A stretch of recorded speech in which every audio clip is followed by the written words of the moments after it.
كل سنة وانتم طيبين، رمضان كريم. انا جايلكم النهاردة جايبالكم فكرة جديدة عملنا مع بعض قبل كده في نص رمضان او المأذنة المشهورة الترند دلوقتي، وطلعت جميلة قوي. هنعمل النهاردة مع بعضينا الفوالة القمر ديت.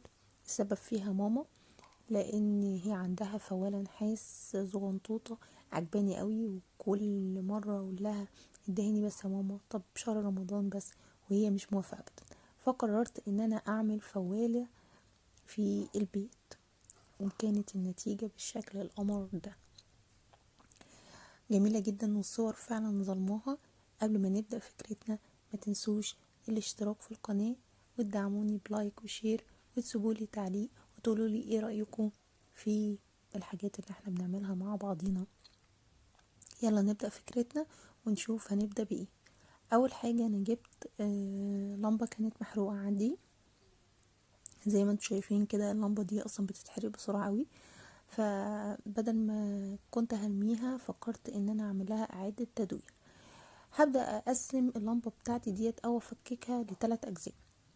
الجزء الاولاني اللي تحت دوت بتفك بسهولة جدا، هي اللمبة كلها بتتفك بسهولة. البلاستيك دوت انا بقشره بمفك، وبطلع القلب بتاعت اللمبة الجزء ده.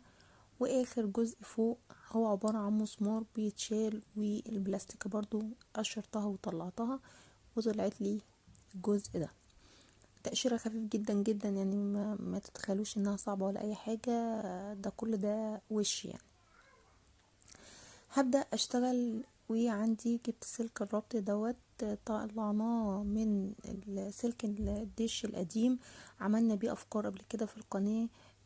قمر، اتمنى انكم تشوفوا عملنا بيه ايه قبل كده. هسيب لكم الرابط في اول تعليق مثبت.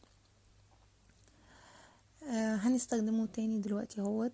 بصوا بقى، اول حاجة ان انا هعملها ان انا هعمل خرمين في الجزء اللي في النص ده.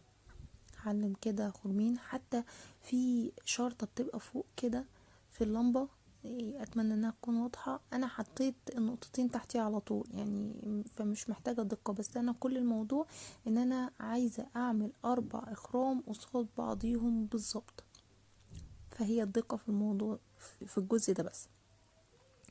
مقص صغير كده، الألمونيا بتاعتها خفيفة جدا، فالخرم مش هياخد منك مجهود يعني. هخرم الخرمين في الاتجاه دوت، وبعد كده عايزة اخرم خرمين في الاتجاه المقابل بالظبط عشان اعمل الايد بتاعة الفوالة. هجيب بقى ايه، ابرة كبيرة كده، وادخلها من الخرم اللي انا عملته في الاول، هيطلع من الناحية التانية، وكده ابقى عملت الخرم المقابل بالظبط، وكذلك اللي جنبه. كده انا عملت ال4 الاخرام بتاعة الفوالة. هعمل ايه في ال4 اخرام دول بقى؟ ديت انا هعمل فيها الايد بتاعة الفوالة. اجيب السلك وهقص سلكين فوق بعض مكوس، وهبدأ ادخلهم في الخرمين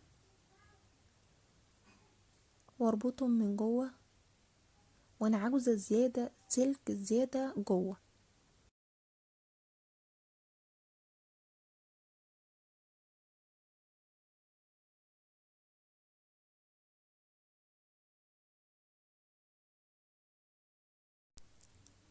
ما تنسوش اللايك والشير والاشتراك في القناة. ولو اي حد عنده اي فكرة عاوز ينفذها لرمضان ومش عارف، ممكن يبعت لنا الصورة واحنا نعمل فيديو ليها ازاي ننفذها مع بعضينا. بصوا بقى، انا هنا بعدل الايد بس كده، عايزة عشان تبقى الدوران بتاعها مظبوط، وهربطها من جوه، واسيب الزيادة بتاعة السلك جوه عادي خالص.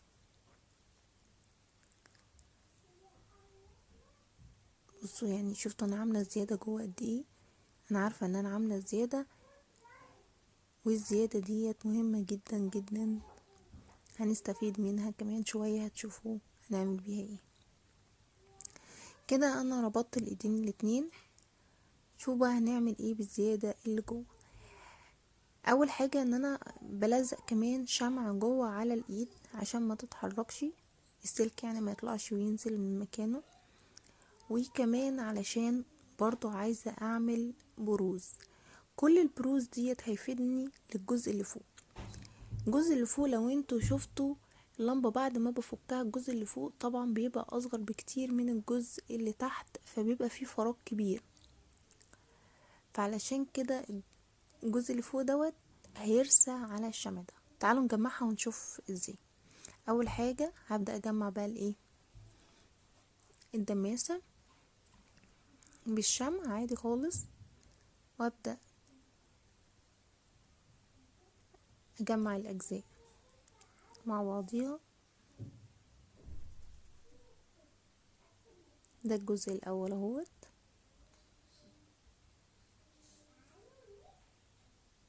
كده اول خطوة معايا. هاجي بقى اركب الجزء التاني فوقيها.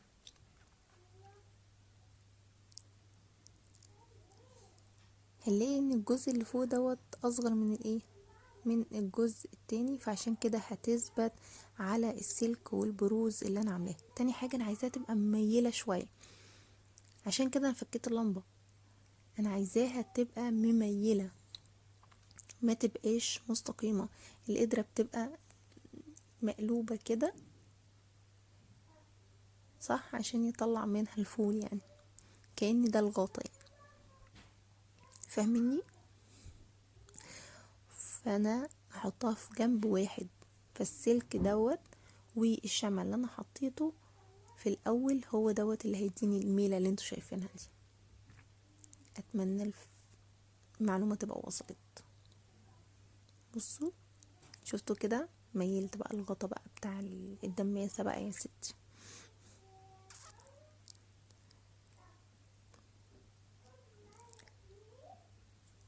ما تنسونيش في اللايك والشير والاشتراك في القناة وتفعيل زر الجرس عشان يوصلكوا كل جديد في ديكورات رمضان. ده ايه بقى؟ ده الليزر اللي بيبقى مع الولاد بتلعب بيه دوت. فكيت الغطا بتاع الحجارة وخدت الجزء اللي فوق دوت، وبدأت ان انا ايه، ألزقه هو كمان من فوق. كده تعتبر القدرة بتاعتي كملت خارجيا. لسه الشغل كتير اوي. بص بقى، طبعا هلف بقى الغطا شوية كده عشان الغطا يبقى معدول مع الايه، مع الايد كده، اتجاه الاتنين يبقوا مظبوطين مع بعضهم. كده صممت القدرة. هبدأ بقى ايه، اشتغل عليها. اشتغل عليها ازاي؟ جبت الجرة وخففته بالمية. عملنا قبل كده مبخرة بنفس الطريقة او بمنديل، هسيب لكم برضو الرابط بتاعها في اول فيديو مسبق، في اول تعليق مثبت سوري.